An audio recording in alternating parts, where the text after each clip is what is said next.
I was absolutely shocked to find out that it wasn't just Roswell, that it was far, far more common. And my first clue, as I said earlier, was when I started investigating cases in California. And here's one, which I have my notes on here, which was really interesting because this was uncovered by MUFON researcher Paul Cerny.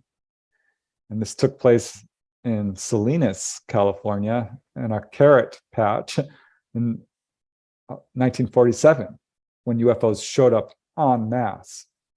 Before 1947, there was certainly UFO activity, but not like what happened in 1947 and onward, coinciding with the atomic age. And according to the theory raised by many UFO researchers, our use of atomic weapons and materials caused a lot of attention to be paid to us. And UFOs arrived in large numbers to find out what us humans were doing. And so the summer of 1947, there was what I would call a massive superwave of UFO activity. And objects were flitting around in very large numbers, and a number of these crashed. And all around the same time as Roswell. And this one incident occurred in Salinas, and the main witness is allegedly a successful businessman today. He's anonymous, but was 19 years old at the time. And he and his fellow workers were cutting hay when the ranch foreman told them that a strange object had come down in the field and was still there.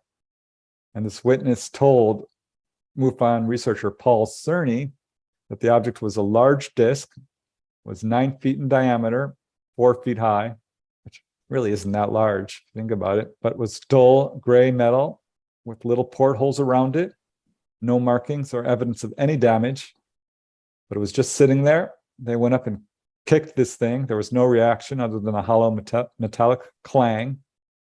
And as they're looking at this thing and trying to figure out what the heck it could be, the military shows up. And according to Cerny, and I quote, "They instructed the 2 men to get lost and warned them not to breathe a word about what they had seen. And from a distance, the witness and his companion observed the military group proceed to struggle the vehicle onto the truck bed, cover it with a tarp, secure it, and drive off. And that was the last they saw or heard of it." So this is another early incident, which was handled fairly differently than a lot of these other UFO crash retrievals, because this is, I think, because it was much earlier and the military was still trying to struggle with all these incidents which were happening at once. But it just goes to show that this is far more common than people realize. If you enjoyed this video, please hit the like, subscribe, and notification buttons. Additionally, if you have any feedback, please put something in the comments below.